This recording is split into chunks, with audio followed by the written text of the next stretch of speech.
Well, hello there, and welcome to today's marketing strategy training, all part of the Thrive Method. I'm Hillary Johnson, the founder and CEO of Hatch Tribe, and I have spent virtually my entire professional career working in some way, shape, or form in marketing. So I spent the first 10 years of my professional life working in the corporate world, and I worked in sales and in marketing. And I will tell you, this is one of my deep loves. I love teaching marketing to business owners because I know it and I love it. And it is one of the most joyful things when you learn how to really use it well inside of your business. And of course, I've also taken all that knowledge that I acquired working in the corporate world and applied it to building my own businesses. And so everything that you're going to learn today is stuff that I have learned not only through that corporate experience, but also from my own journey of launching and growing multiple businesses and really leveraging that big brand thinking into small businesses and figuring out how to use that thinking and that methodology and that training in a way where you don't have to have millions of dollars to put towards a marketing budget. So just know that as we dig in today, you're going to learn real practical tools and applications for how you can use your marketing in your business. And the thing I want to say before we really go any further is that I want you to remember this. Marketing is really just about sharing your passion. I think for many of you, there may be some kind of fear factor about marketing. If you didn't go to school for it or you don't feel very confident in it, it might not be something that you feel overly excited about doing. And I get that. I really do. But I want you to remember that this is one of the most critical things you will do in your business in order to make it successful. We have to be able to share our passion with others, and marketing is really the vehicle that does that. So let's just talk about where we are in the process. So as you know, the Thrive Method is what we teach inside the CEO Collective. And your marketing strategy is really bringing together two specific pillars in your business: arrive and drive. So if you think about arrive, this pillar is all about intention. It's making sure that as you go into your business and really trying to grow and scale it, that you are very clear about what you're doing and why you're doing it. Intention, purpose, clarity, and alignment come out of that arrive pillar. And drive, as you know, is about sales and marketing. Nothing happens unless we really put effort and energy into those two parts of our business, because they are the growth engines of any business, period, end, stop. So the marketing strategy in your business is really bringing together those two pillars. There's intention, meaning we want to make sure we're very clear about what we're doing with our marketing and why, and that it's really driving results against the things that we want to drive them against. And that's making sure that as we drive our business forward, we're really putting energy and effort into the right actions. So let's talk about what marketing strategy is in a nutshell and really how it all comes together. So from the top, you have business goals. You've set out, you have a plan for what you want to accomplish in your business. And immediately beneath that, we want to set marketing goals. And marketing goals are always contingent upon your target audience. As you know, because you've undoubtedly spent time here, you've defined who your ideal customer and client is, and we want to make sure marketing is always targeted at those people. So assuming that's all in line, we now want to move into really building out the strategy and the messaging, and that's a lot of what we're going to talk about today. And then identifying the tactics we're going to use to bring that forth, identifying the budget, and then working on timing. And just a note on timing, marketing can really be thought of as living in kind of two spaces. One is what we would just call like evergreen marketing. It's marketing that you're constantly running 24/7, 365, and that's very much about brand awareness. We'll talk about this as being the top of the funnel. And then there's also campaign-driven marketing. And campaigns, think about it like if you were going to launch a new product or a service, or if there was something there's a very finite window of time for, say, Christmas sales, you're going to focus your marketing efforts in around a very specific time with a very specific message. But we're going to use both, and both are used in virtually all really successful businesses. So today's agenda, we're going to talk about the marketing funnel and making sure you have a really good understanding of what it is and how to leverage it for your business, and the messaging. And that means, what messaging do you need to be using in your business to shift people from essentially pure strangers into buying customers? So let's talk about what the hell a marketing funnel is, just to make sure you get it, you got it, you're good. And I will tell you, honestly, I'd heard this term for a very long time before it ever completely made sense to me. So I'm going to break this down, and hopefully, even if you're familiar with it, you start to pick up some cues here that you perhaps haven't thought of.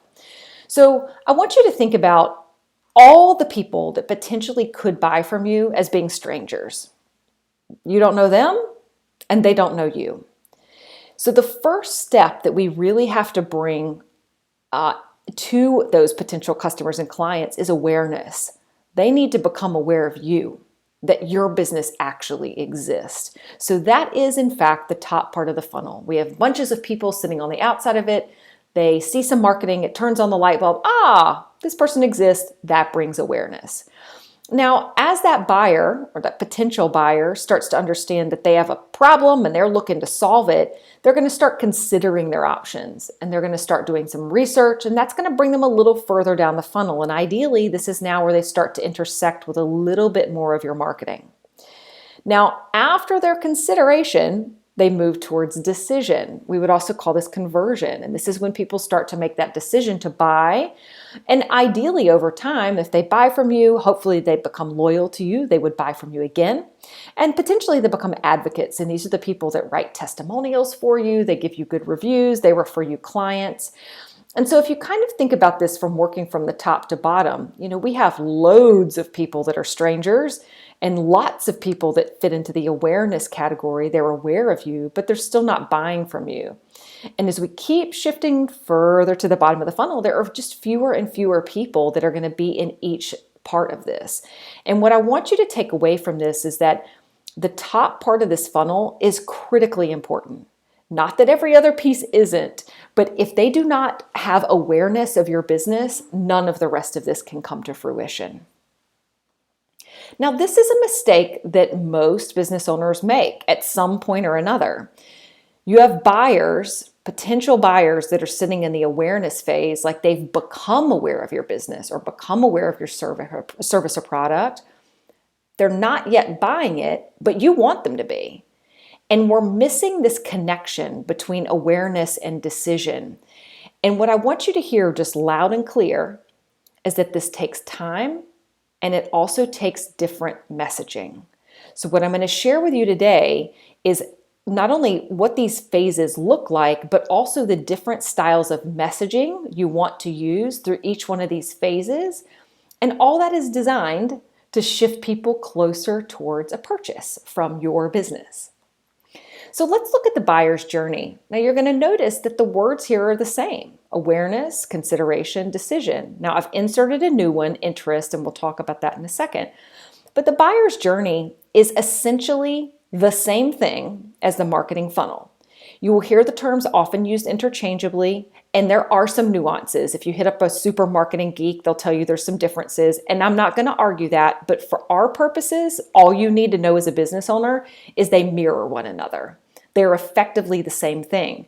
But what we're talking about with the buyer's journey is what is happening with the buyer. So this is not about you, this is about them.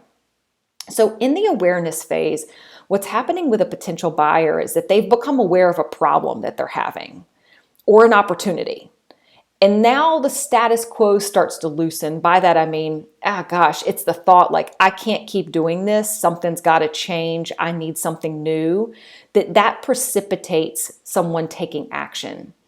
Now, interest and consideration are often used in conjunction together, and you'll just notice a little nuance here. So in interest, they're kind of, at this point, just saying like, I'm just now interested in finding a solution. And they start to look for things online often. They start to discover some trends and products and brands, but they're not really actively buying or thinking of buying yet. It's preliminary.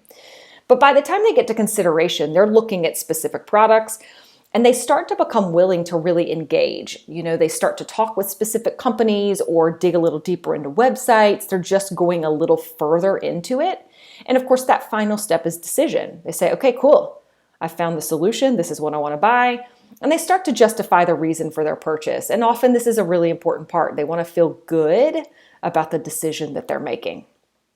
So let me give you some examples because I want to make sure you're like 800% clear on what we're talking about. So I'm going to use two examples that will be really familiar. So the first example, buying running shoes. So in the awareness phase, the thought a buyer might be having is like, man, my feet are killing me when I go out running. And like, oh gosh, no wonder. They look at their shoes, they see that they've worn through the soles. Okay. So the interest becomes the thought of, well, I guess I need to get some new running shoes. And they casually will start to look for things on the internet. And there's where some search terms show up like, best running shoes or inexpensive running shoes. Now this starts to get a little more serious as they get to the consideration phase. So maybe now they've landed on a blog on Runner's World. They start comparing the best running shoes under $100. And they go to those websites and they start looking at those specific shoes. And then they start to narrow it down. And they're like, oh man, I really like this one pair of Nikes. All right. Decision. They've got a shoe in mind. They start to look around to see who sells it. They hunt for a deal. They make a purchase. Okay, so you see how all that comes together? So in each phase of this, the buyer is really having a different type of experience and they're really taking different types of action. Now here's another example, finding a web designer. Now many of you have been through this as business owners. So let's just say in this phase, the awareness that's being brought to mind for this buyer is like, ugh, my website looks like crap. And they're comparing themselves to others and thinking, man, everybody else's looks better than mine. So now the interest might be, okay, I got to do something about this. Like I need to refresh my website. I don't have time for it. I've got to get somebody to help me. So they may take some initial action. They ask a few friends for recos. They search online. And as they shift toward consideration, again, things are getting more serious. They're starting to evaluate it. All right, they're looking for pricing. They start scouring websites. They email a few asking for estimates. They have a couple calls with potential designers, right?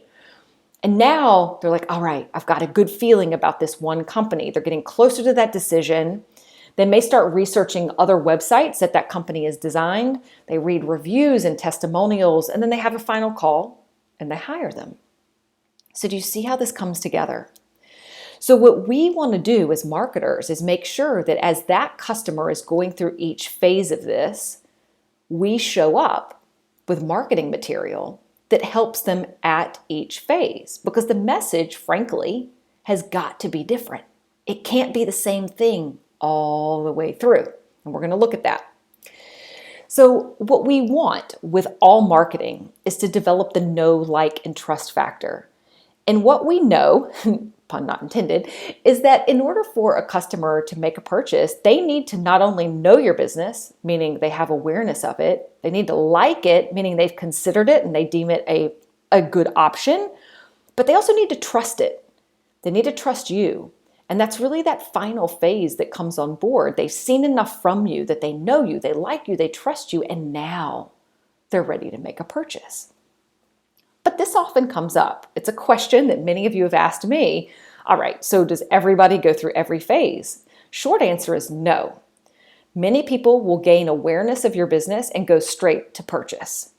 But you, as a business owner, want to plan for marketing in all phases of it, period, end of story, because that example is an anomaly. And here's where it really differs. The less expensive your product is, so say if you're selling a $2 candy bar, many people will gain awareness and buy it within like literally a minute. Think about how many times you've stood in the grocery store and like you see something, you're like, oh, that looks cool. And then you buy it, right? So things that are like $10 or under, a lot of that. On the other end, if you're selling something that's $10,000, how often do you think they see you for the first time and they pull the trigger to buy 10 minutes later? Not too many. So For you, as the CEO of your business, you really want to think about creating marketing that's going to speak to potential buyers in all phases, through the buyer cycle, through all phases of that marketing funnel. That's how you win. End of story.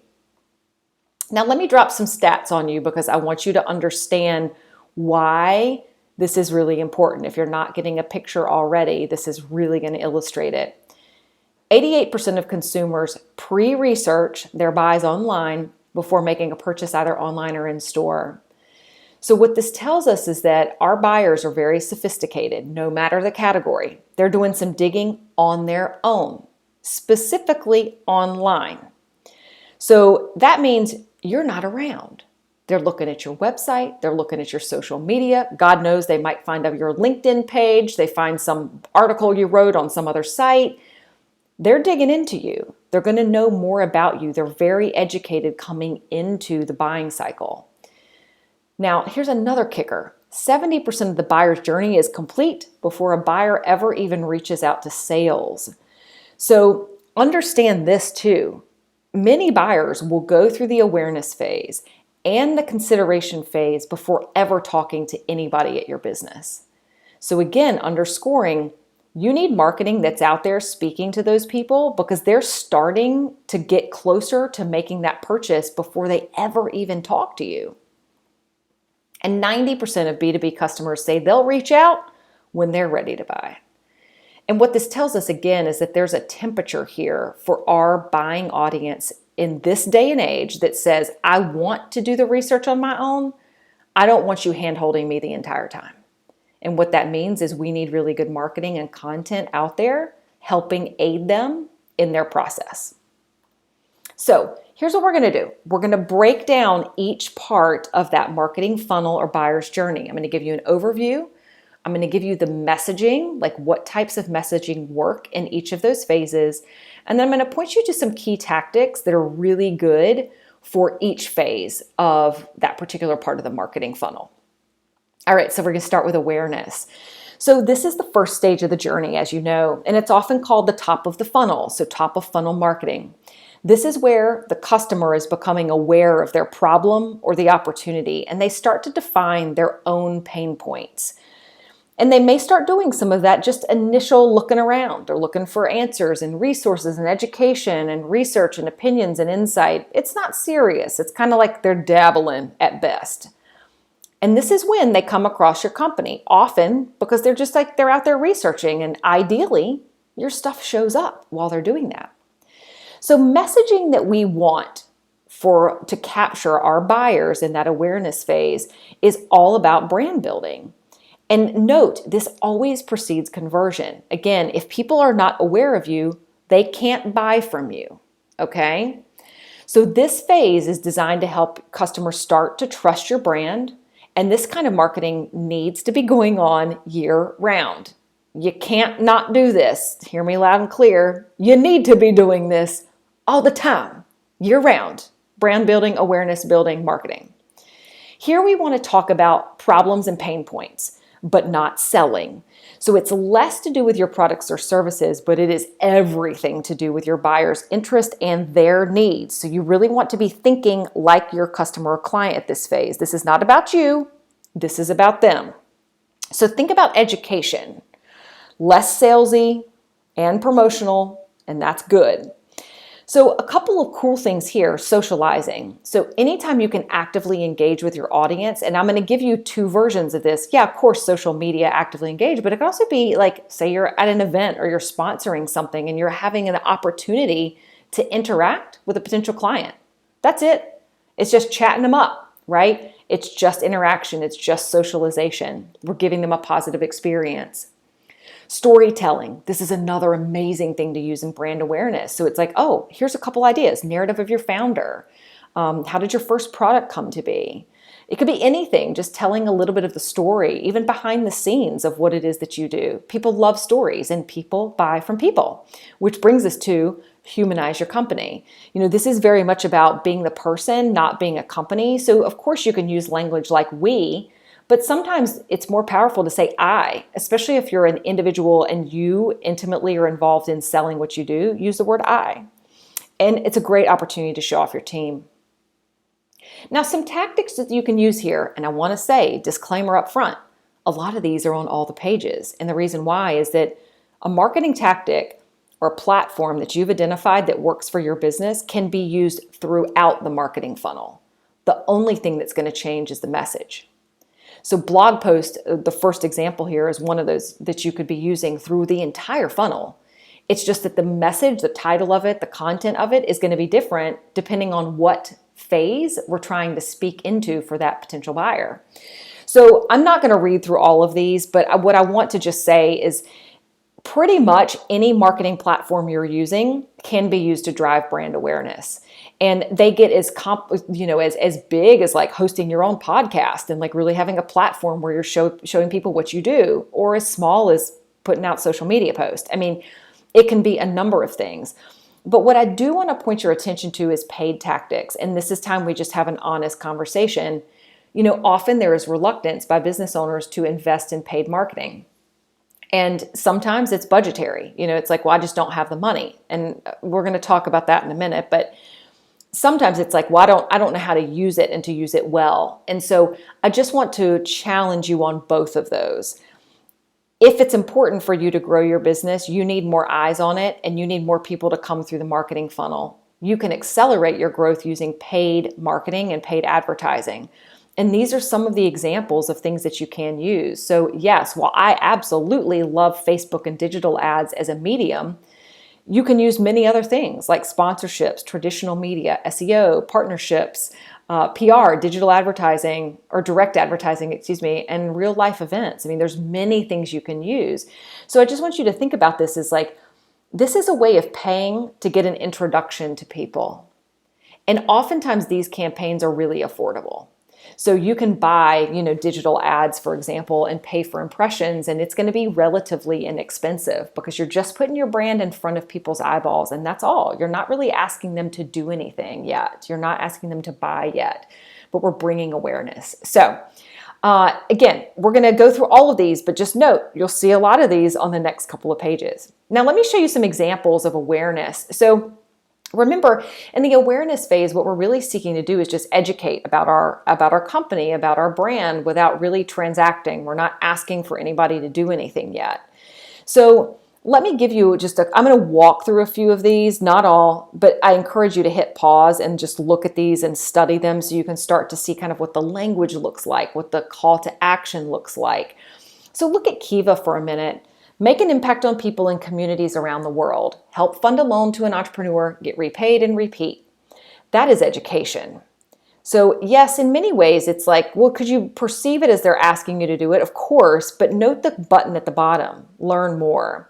So it doesn't say like donate now, give now, shop now, right? That's more aggressive closing language. This is educating you about what it is they do.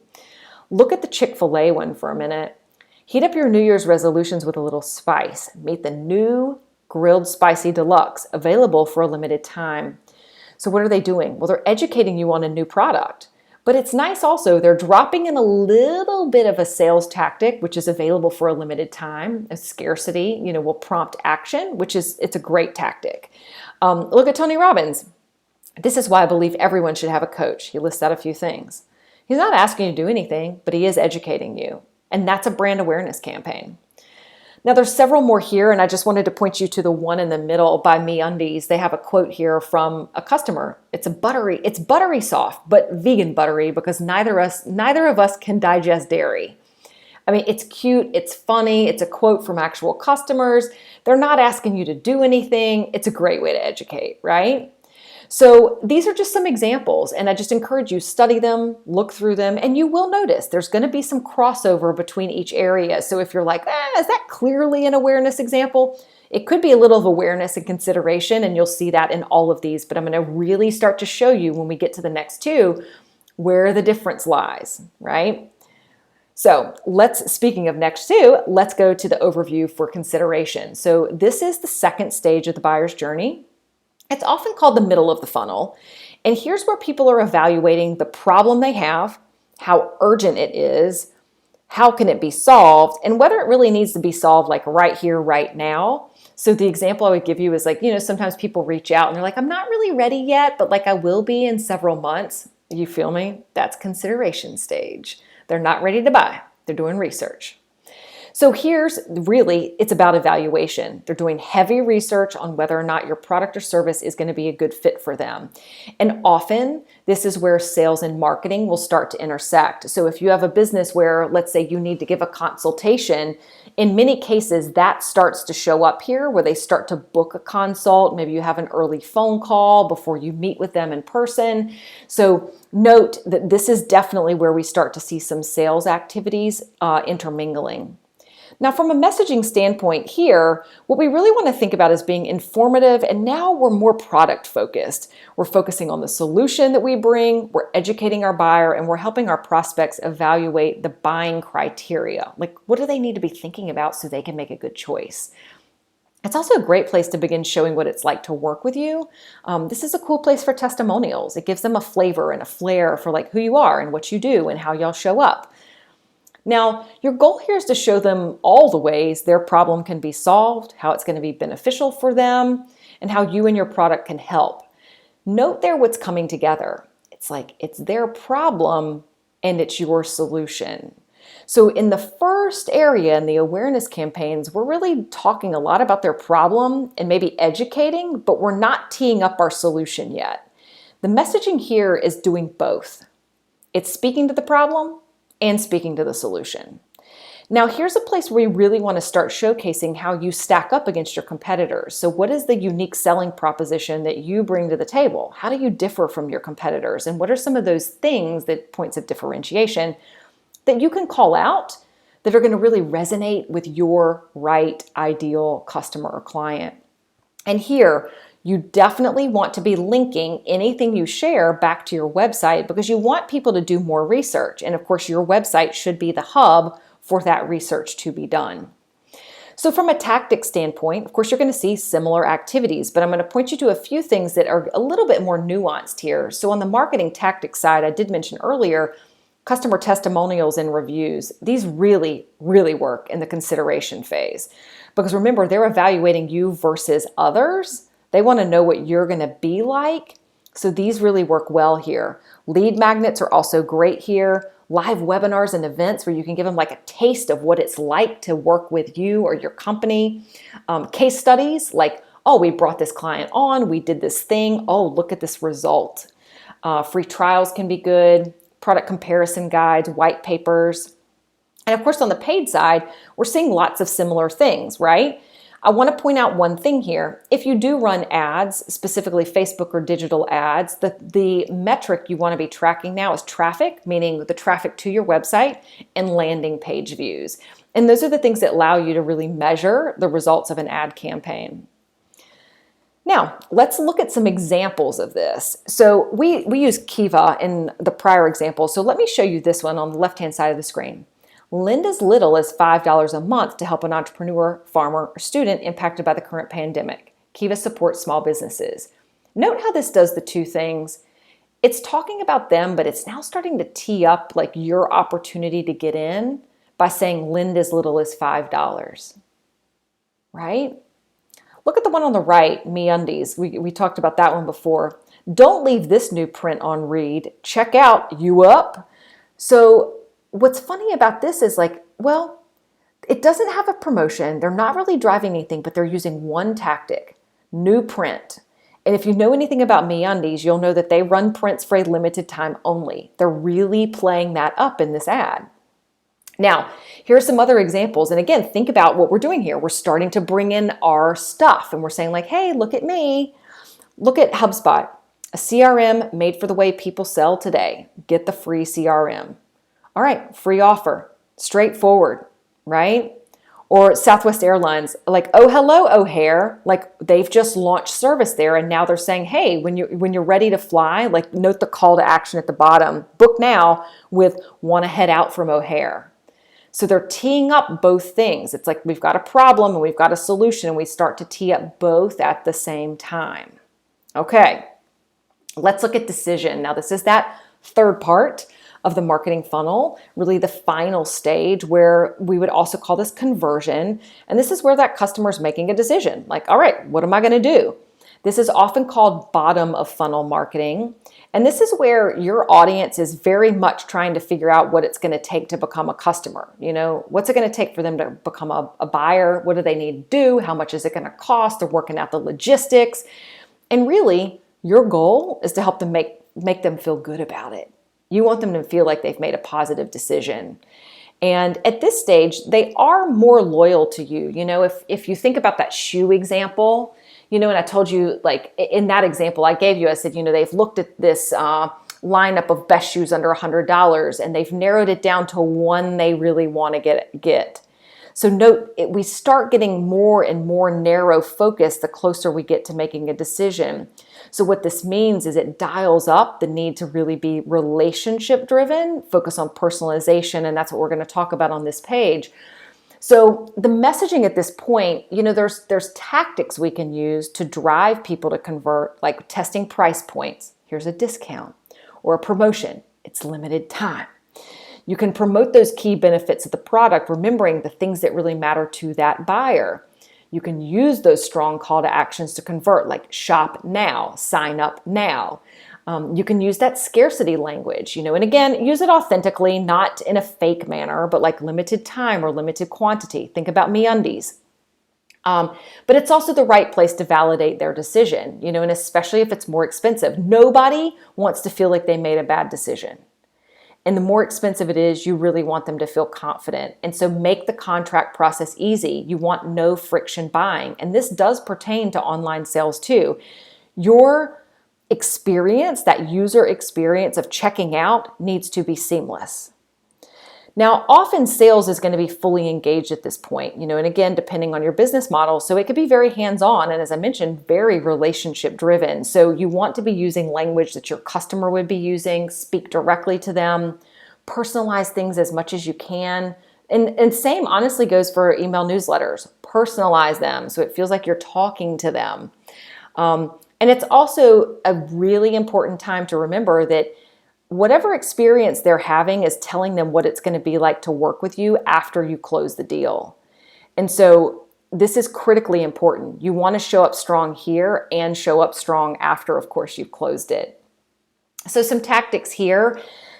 These are going to be a little more sales leaning. So there could be free trials or live demos, a webinar, a consult, a coupon, a user guide, a kickoff event, direct sales, lost cart emails.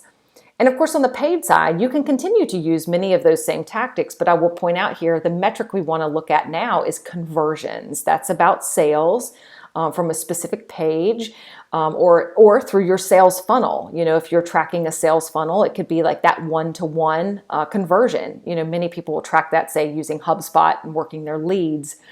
And of course, another component here, which we didn't talk about in detail, is influencer programs and affiliate programs. Many times influencers will be given an affiliate link where they are compensated when a sale is made. And that is a really fantastic tactic that you can use to drive conversions, to drive that in part of the sale. So let's look at some examples here. Now we've used Kiva a lot, so let's look at it again. Now this is interesting. This is a different audience. Before we were talking about people who had money to lend. Now we're talking about people who want to borrow money. So different ideal customer avatar, different thing that they're selling. But note this, the federal loan program for small businesses has run out of money, but Kiva wants to back your business. 0 interest, 0 fees, up to $15,000. It's easy. Apply and get your funds in as soon as a week. What do they want you to do? Take action, baby. That's a sales message, and it's a good one at that. Look at Publix. Save on a wide variety of baby products for a limited time. Oh, save, discount.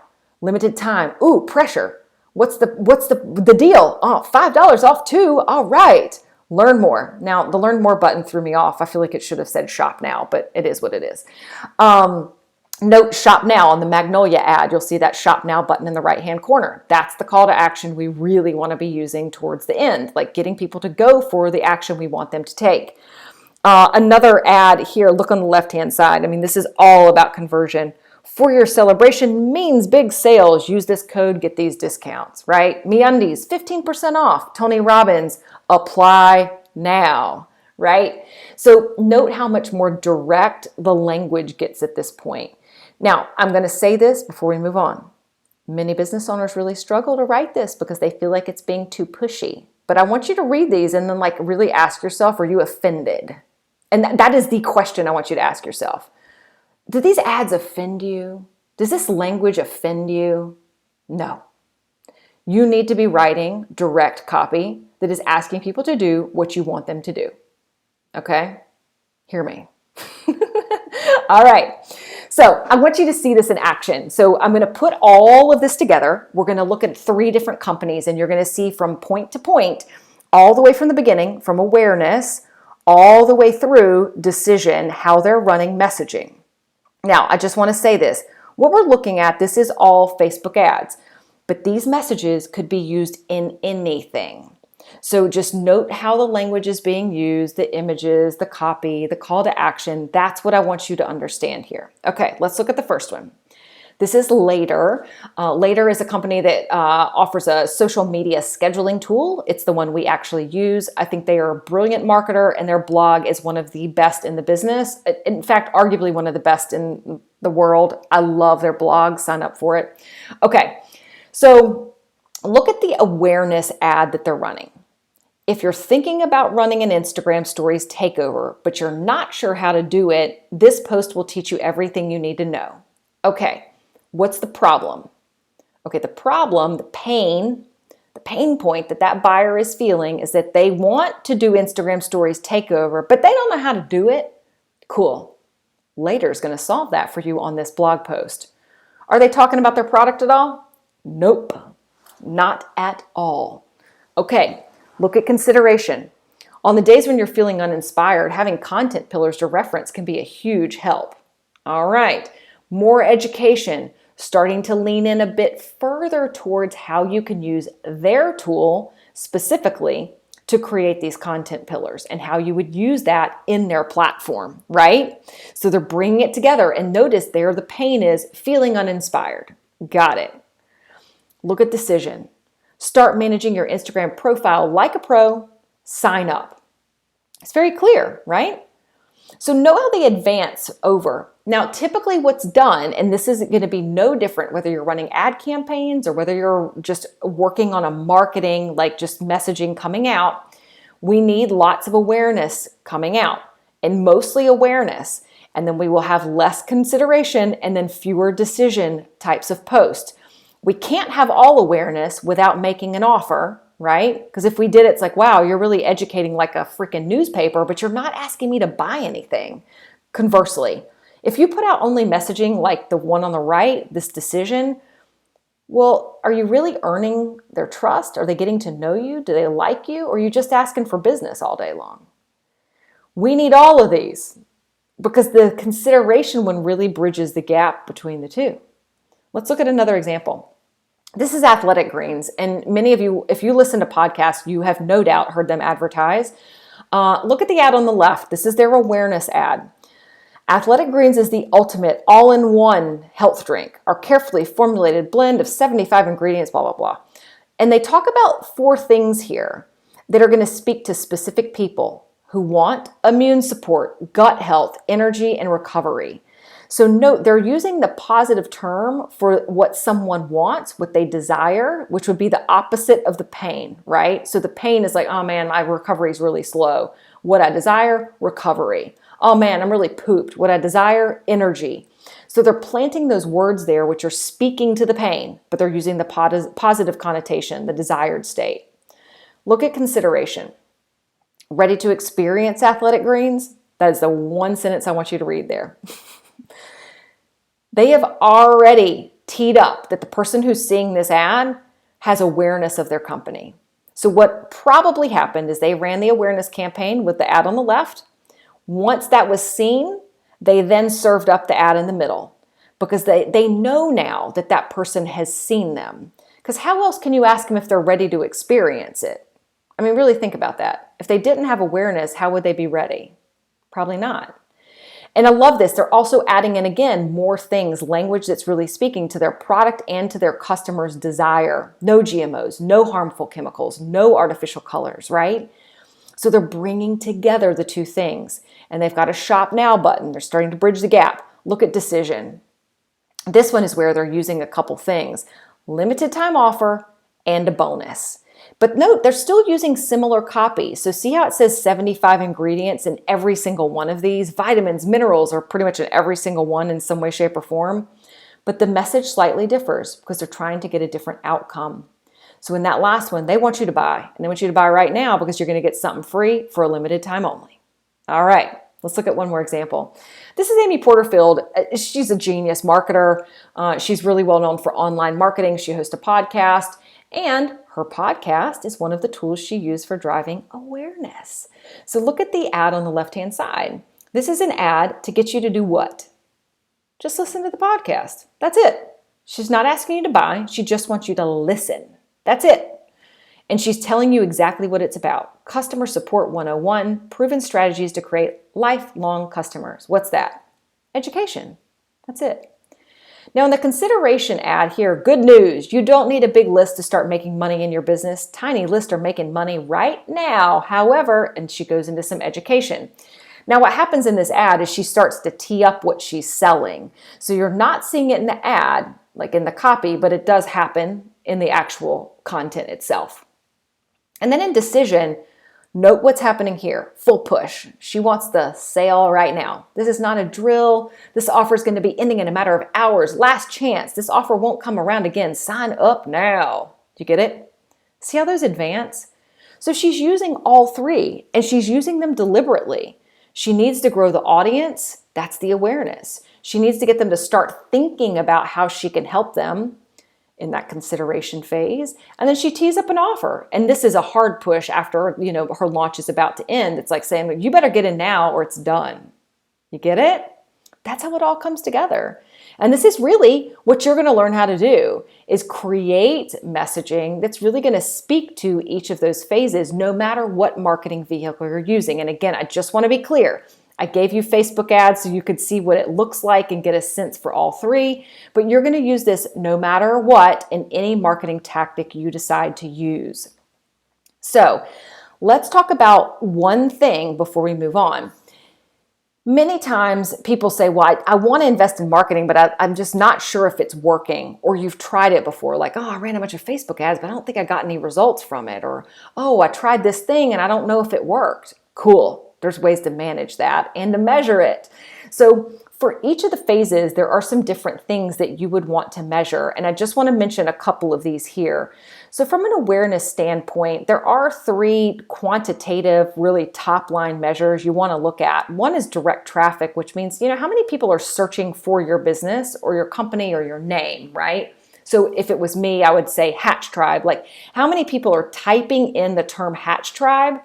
And is that growing over time? That starts telling me there's some brand awareness. Site traffic numbers are another, meaning, all right, logistically, like how many people actually wind up on our site, regardless of how they got there. And social engagement's another one.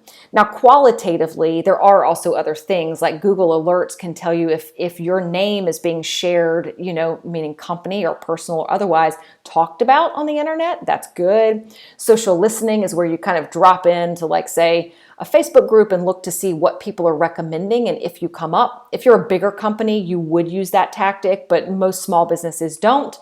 And brand awareness surveys are great. I mean, you can put out a survey to your customers or clients at any point in time and ask them what they know about your business, and that's really great. Now, consideration here, we start to look at some other metrics like page views. How many pages did they look at? How much time did they spend on those pages? How deep did they get into the content? Did they sign up for your newsletter? Did they download your freebie? Did they add an item to the cart? How many of them bounced off your website? How many video views do we get? And then, as you know, when we progress towards decision, we're talking about sales. So that is really the metric we're looking at, sales and conversion rate, but also return on investment and return on ad spend.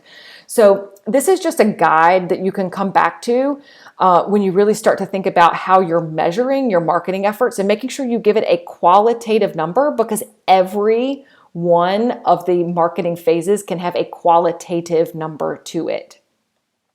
Now, it's your turn. So the next thing that you're going to do is go build your own marketing funnel and messaging map. And that's what I'm going to walk you through in this next really short little video. So what I want you to just hear me loud and clear before we move on It's not about getting it right. It's about starting. It's about doing. It's about putting it into action. It's about learning as you go.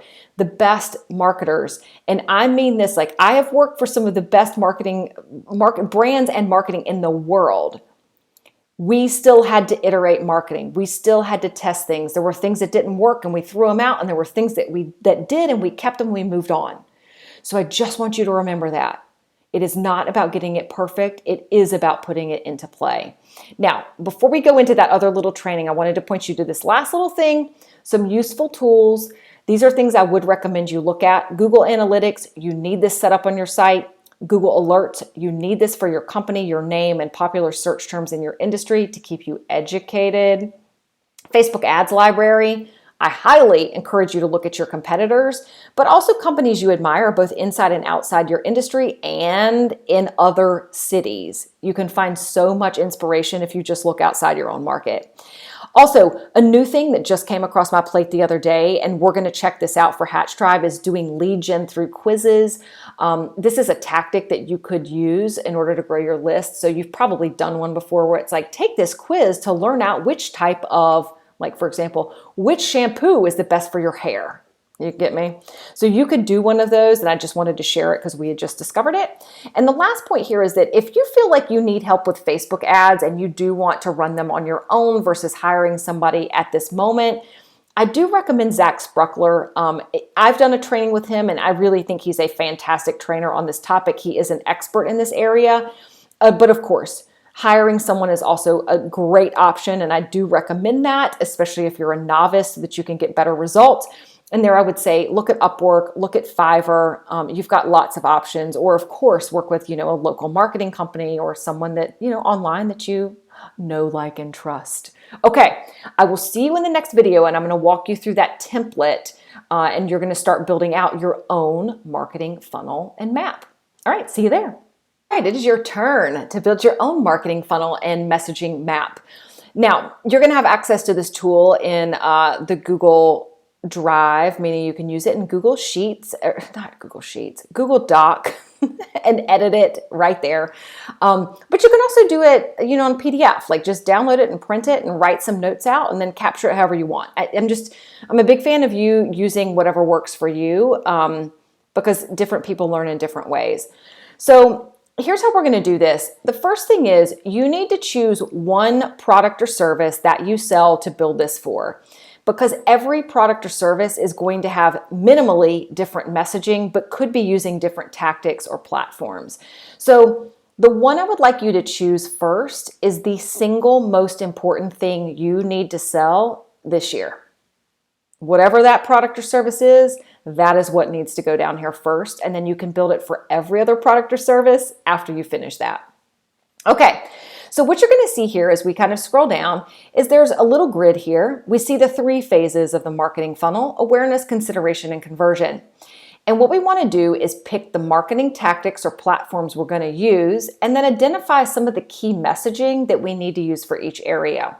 So I'd like to guide you that whatever marketing platforms you're currently using, like say, for example, Facebook, Instagram, LinkedIn, newsletters, blogs, videos, keep using them. Don't stop using them as long as they're working for you and your audience is there. And plug those in first. I don't want you to add more until you lock down the messaging and think about where it would be net positive for you to add something new. Like, really work from the core of where you are at this moment in time, because chances are the platforms you have are good. You just need to refine some messaging. So put in the platforms that you're using and really thinking about, are you using them all the way through the funnel? So from the awareness standpoint, you might be using all of those, but maybe at some point this starts to transition more towards like a consultation or a phone call or a sale, and that's okay. Plug those in here. So then it's a little bit more sales driven, and that's okay. So do incorporate that to the extent that it makes sense, because your sales cycle, that your marketing funnel really needs to look like your business and not someone else's, okay? Then on the right-hand side, key messages, what I want you to think about is that based on the training we've gone through today, and as you've really learned the type of messaging that matters at each phase, start to plug in some things. You're like, gosh, what we really need to be talking about here is X, Y, or Z. So remember, in awareness, pain points. Like, what is the pain point that your customer is going through, and how can you tee up education and help really sharpen their saw on the problem that they have, right? In consideration, you now start to talk a little bit more about your product. So it's like bringing together the two. So what's the pain that potential customer is experiencing, and how does your problem or your product start to solve that? And in conversion, now really thinking about what's the messaging that's specifically driving people to make a purchase, to buy. What do they need to do? What do you need to be saying at that point in time? And leaning on the things that you've learned today, okay? So map that first. And then I want you to make a decision. This is where you're going to make a commitment, and this is where we're going to go big or go home. So for the next 30 days, I want you to commit to go all in on one specific tactic in one specific part of that funnel. And this is designed to improve your ability to market your business and to generate more sales. So first question is, well, which phase of the funnel do you want to focus on? And if you're not sure, pick awareness. Because remember, we always need to bring awareness before we can convert somebody, right? So it's like we gotta shine light on our company so that they know that we even exist. So that's a great place to start. And what I generally recommend is, if you and I were going to do this for 90 days and I was working with you as your coach, I would say the first 30 days, we're going to focus on awareness. The second 30, we're going to focus on consideration. And then the next 30 will focus on conversion. And that could be a 90-day cycle of improving messaging and improving how we're utilizing it. Okay, then which marketing tactic are you going to focus on? And again, I want you to focus on one. So if you said, gosh, we're really noticing that there seems to be an uptick in interest in Instagram stories in my industry for my business. We're not really leveraging this. I want to experiment with that. Be like, cool, pick it and go with it. You might say, gosh, there's so much more we could be doing with email marketing. Like, that's the one we're going to do. We're going to go hard against that. It could be video. It could be whatever. You pick it, right? It could be paid ads. Pick one. And I want you to go deep on that. And then I want you to decide what's your marketing goal. And that last page that we looked at in that other little training showed you some quantitative metrics that you can use to measure a goal. So I want you to have something specific here. So let me give you an example. So let's say it was email marketing. So what you may say is like, okay, I've got a metric here of like, I want to send a newsletter weekly. So that's one. We can measure that because you control that. But I also want you to set a goal in the back end. So let's say improve the click-through rate from blank to blank. So you could get a baseline now, and you could set a metric that you want to hit by, again, putting in better content and getting them to click it, right? Or if it was videos, it could be say, like, I want to generate 5,000 video views in the month of whatever, right? So put a number on it, because I want you to be able to measure that entire 30 days. And what I'm going to ask you to do is engage with us inside the CEO Collective. Tell us what you're working on. What's the goal? What are you focusing on? Like, meaning which part of the funnel and marketing tactic. And at the end of the month, I want you to come report the results. I want to hear what you guys were able to achieve in 1 month. And again, this is the reason I'm asking you to do only one. You can overhaul your entire marketing strategy, but I want you to see and experience what happens when you go deep on one thing. That is all you're going to do. For 30 days, you're going to knock it out of the park with one thing and get some results. Because once you've done that, you're going to start seeing like, oh, now if we add this one next thing, it gets better and better and better. All right, that is it. So this is what you've got to work on. Build it for one thing, and then you're going to go from there. All right, if you have any questions at all, don't hesitate to reach out inside the CEO Collective Facebook group. Or if you have questions on this lesson, you can absolutely drop them below inside the member site, and we will be happy to help. All right, talk to you soon.